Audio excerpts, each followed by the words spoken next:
आपल्या चॅनलवरती सर्वांचं अगदी मनापासून स्वागत आहे.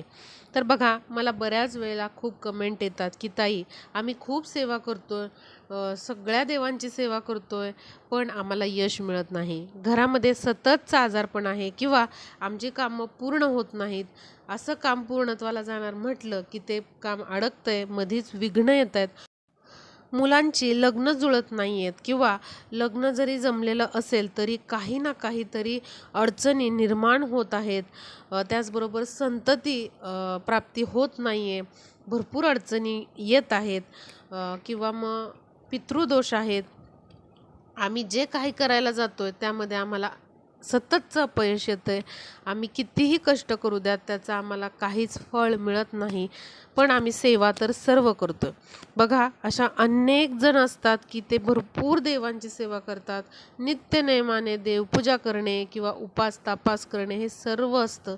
पण बघा, तरी देखील यश हाती लागत नाही. सगळ्या कामांमध्ये अपयश मिळत असतं. तर बघा, याच्या मागे मुख्य कारण असू शकतं की आपण आपल्या कुलदेवीची सेवा करत नाही. लक्षात घ्या, आपली कुलदेवता कोणती आहे, कुलदेव कोणते आहेत, हे आपल्याला जाणून घेणं खूप महत्त्वाचं आहे.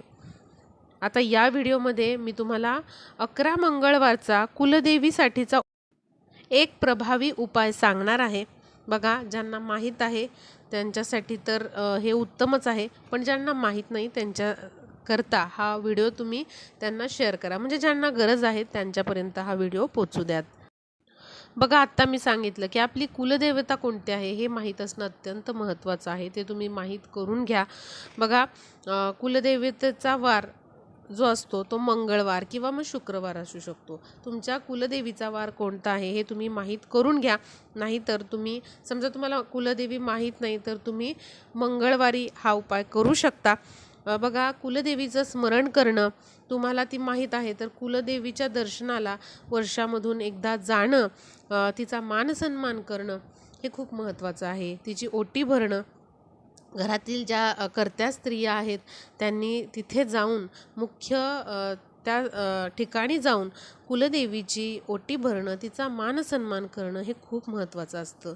जर तुम्ही या सगळ्या गोष्टींचं पालन करत असाल तर तुमच्या घरामध्ये कुठल्याच अडचणी येत नाहीत किंवा अडचणी संकट येणार असतील तर ती टळली जातात. कुलदेवी आपलं रक्षण करत असते. त्यामुळे आपल्याला आपल्या कुलदेवीचा मानसन्मान हा वर्षातून एकदा तरी तिथे जाऊन करायचा आहे. जर तुम्हाला शक्य असेल तर तुम्ही जात जा कुलदेवीला, पण शक्य नाही आहे, थोडंसं लांब येते ठिकाण, तर तुम्ही वर्षातनं ॲटलिस्ट एकदा तरी जात चला.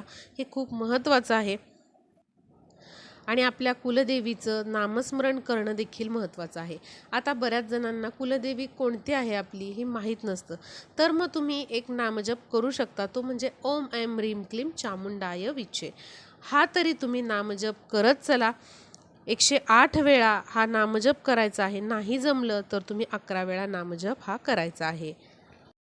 आता आपला 11 मंगळवारचा उपाय मी तुम्हाला सांगते. बघा, तुम्ही संकल्पयुक्त जर हा 11 मंगळवार उपाय केला तर तुमच्या मनातली कुठलीही इच्छा पूर्ण होते. किंवा घरातील कोणत्याही व्यक्तीसाठी जर तुम्ही ही इच्छा मागत असाल तर 11 मंगळवारमध्ये ही इच्छा नक्कीच पूर्ण होते. जर घरातील कोणाचं लग्न जुळत नसेल तर त्यांच्यासाठी आई वडिलांनी कुणीही हा उपाय केला तरीही चालेल. त्याचबरोबर एखादं काम आहे, प्रॉपर्टीचं खूप मोठं काम आहे, ते पूर्णत्वाला जात नाही आहे, मध्येच अडकतं आहे, तर त्यासाठी तुम्ही करू शकता. किंवा एखादी तुमची इच्छा आहे मनामध्ये, पण ती काही केल्या पूर्ण होत नाही, तुम्हाला नोकरी लागत नाही आहे, तुम्हाला संतती प्राप्ती होत नाही आहे, किंवा अजून कुठलंही कारण असेल, तुमच्या मनासारखं काही घडत नाही आहे, तर तुम्ही अवश्य हा 11 मंगळवारचा उपाय करून बघा. कुलदेवीचा हा उपाय आहे. कुलदेवीचा आशीर्वाद ज्या घरावरती असतो त्या घरामध्ये कधीच काही वाईट होत नाही. नेहमी कुलदेवीचा आशीर्वाद त्या घरावर असतो आणि एक प्रकारचं संरक्षण कवच जे असतं ते आपल्या कुलदेवीचं आपल्या घराभोवती असतं. त्यामुळे बघा, कुलदेवीची सेवा करायला कधीच विसरायचं नाही. कुलदेवी माहीत नसेल तर मी आत्ता सांगितलं ओम ऐं ह्रीं क्लीं चामुंडाय विचे या मंत्राचा जप आपल्याला करायचा आहे. आता बघू 11 मंगळवारचा उपाय कसा करायचा आहे. स्त्री पुरुष कोणही हा उपाय करू शकतात. शक्यतो घरातील ज्या स्त्रिया आहेत जी करती स्त्री आहे तिने जर केला तर खूपच उत्तम. जर शक्य नसेल तर घरातले जे पुरुष आहेत त्यांनी देखील हा उपाय करू शकतात. संकल्पयुक्त तुम्ही जर 11 मंगळवार हा उपाय केला तर नक्कीच कुठलीही इच्छा पूर्ण होणार तुमची आणि आपल्या घरामध्ये एक सुख समृद्धी भरभराट येणार म्हणजे येणार, इतका हा प्रभावी उपाय.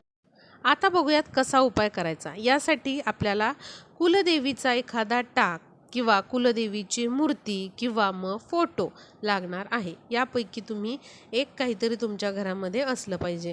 तुमची जी कुठली कुलदेवी आहे तिचा फोटो, टाक किंवा मूर्ती तुम्ही देवघरामध्ये पूजायची आहे. पूजत नसाल तुम्ही तर असं तुम्हाला हे मूर्ती, टाक किंवा फोटो तुम्ही आणू शकता. त्यानंतर काय करायचं आहे बघा, मंगळवारी तुम्हाला पहिल्या मंगळवारी सांगायचं आहे देवीला. संकल्प करणे म्हणजे काय, सांगणे की मी 11 मंगळवार करत आहे, हे माझं कारण आहे, ते लवकरात लवकर माझी इच्छा पूर्ण होऊ देत, आमच्या घरावरती आलेलं संकट दूर होऊ देत. जर काही अडचणी येत असतील तर तुम्ही तसं सांगू शकता आणि माझ्या घरामध्ये सुख समृद्धी भरभराट येऊ दे आणि जी काही इच्छा असेल ती तुम्ही तिथे सांगायची आहे आणि उपाय करायला सुरुवात करायची. तर रोजची देवपूजा जी आहे ते आपण आटपून घ्यायची आहे. त्यानंतर कुलदेवीची मूर्ती जी आहे ती घ्यायची किंवा फोटो किंवा टाक जो आहे तो तांबणामध्ये घ्यायचा आहे. आता हा उपाय करत असताना तुम्हाला मंगळवारी उपवास करायचा आहे का, तर तुम्ही उपवास मंगळवारी नाही केला तरी चालेल किंवा जर तुमची इच्छा असेल की कुलदेवीसाठी उपवास करायचा तर तुम्ही मंगळवारचा उपवास देखील करू शकता. उपाय करताना आपल्याला तुपाचा नाही तर तेलाचा दिवा लावायचा आहे. शक्यतो तुपाचा लावा, नसेल तर तेलाचा लावू शकता.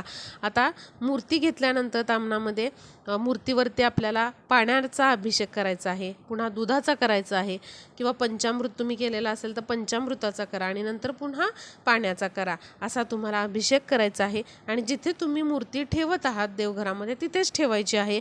आणि बघा मूर्ती कोरडी करून घ्यायची अभिषेक झाल्यानंतर तुम्हाला आणि 5 बोटांनी आपल्याला काय करायचं आहे, कुंकू घ्यायचं आहे. घरातील जे कुंकू असतं ते घ्या किंवा कुंकुमार्चनसाठीचं जे कुंकू मिळतं ते तुम्ही आणू शकता. तर 5 बोटात घ्यायचं आहे आणि कुलदेवीचा जो जप आहे तो करायचा आहे. तो ओम ऐं ह्रीं क्लीं चामुंडाय विचे असा तुम्हाला जप करायचा आहे. शक्य असेल तर 108 वेळा करा, नसेल शक्य, तुम्हाला वेळ नाही आहे पण सेवा मात्र करायची तर तुम्ही 11 वेळा करा. म्हणजे 11 वेळा 5 बोटामध्ये कुंकू घ्यायचं, ओम ऐं ह्रीं क्लीं चामुंडाय विचे, ते कुंकू सोडायचं. मूर्ती असू द्यात, टाक असू द्यात किंवा फोटो असू द्यात त्यावरती हे करायचं.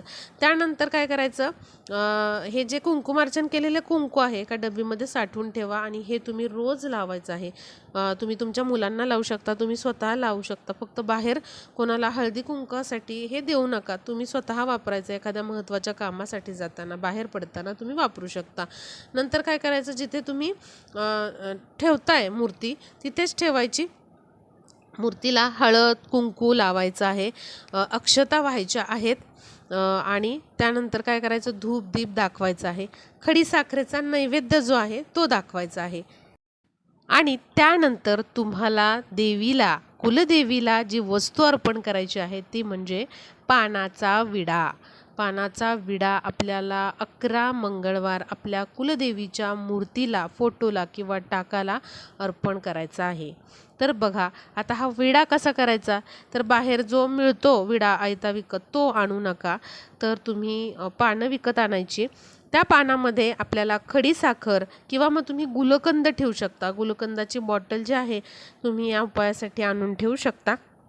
शक्य नसेल तर तुम्ही घरातील साखर किंवा खडीसाखर त्या पानामध्ये ठेवायची आहे. त्याचबरोबर 2 लवंगा ठेवायच्या आहेत, 2 वेलची ठेवायच्या आहेत, थोडी बडीशोप ठेवायची आहे आणि त्याचबरोबर या पानाला थोडासा चुना लावायचा आहे आणि काथ ठेवायचा आहे आणि सुपारी आपल्याला थोडीशी त्यावरती ठेवायची आहे. आता बघा हा उपाय करायचा आहे त्यामुळे आपल्याला हे जे साहित्य आहे, काथ, चुना, बडीशेप, सुपारी, हे तुम्ही साहित्य जे आहे ते तयार करून ठेवायचं आहे. म्हणजे तुम्हाला दर मंगळवारी अगदी हा उपाय करायला सोपा जाईल. म्हणजे काठ, चुना किंवा जी बडीशोप आहे ती विकत तुम्ही आणायची आहे या उपायासाठी. जी सुपारी आहे ती तुम्ही तयार करून ठेवा आणि दर मंगळवारी अशा पद्धतीने ताजी पानं आणून त्याला आपल्याला काथ चुना लावून थोडीशी बडीशेप किंवा मग गुलकंद, साखर, 2 वेलची, 2 लवंगा अशा ठेवायच्या आहेत. जेवढं मी साहित्य सांगितलेलं आहे तेवढं ठेवायचं आहे आणि अशा पद्धतीने एका लवंगेने हा जो विडा आहे तो आपल्याला असा पॅक करायचा आहे आणि त्यानंतर आपल्या कुलदेवीच्या मूर्तीसमोर हा विडा ठेवायचा आहे. आणि त्याचबरोबर अजून एक दुसरी वस्तू आहे ती म्हणजे गजरा किंवा वेणी तुम्ही कुलदेवीच्या मूर्तीला अर्पण करायची आहे. बघा, या 2 वस्तू आपल्याला 11 मंगळवार आपल्या कुलदेवीच्या मूर्तीला अर्पण करायच्या आहेत. आपल्याला हा उपाय जो आहे तो 11 मंगळवार करायचा आहे आणि अशा पद्धतीने पानाचा विडा आणि एक गजरा आपल्याला देवीला अर्पण करायचा आहे, आपल्या कुलदेवीला अर्पण करायचा आहे. तर तुम्ही 11 मंगळवार हा जेव्हा उपाय कराल तेव्हा तुम्हाला लक्षात येईल की आपल्या घरामध्ये खूप चांगल्या प्रकारे खूप चांगला फरक पडत आहे आणि बरीचशी कामंही मार्गी लागत आहेत. तुम्ही स्वतः फरक तो बघू शकाल आणि आपल्या ज्या इच्छा आहेत त्या पूर्ण होण्यासाठी तुम्हाला स्वतः मार्ग मिळतील असा हा प्रभावी उपाय आहे.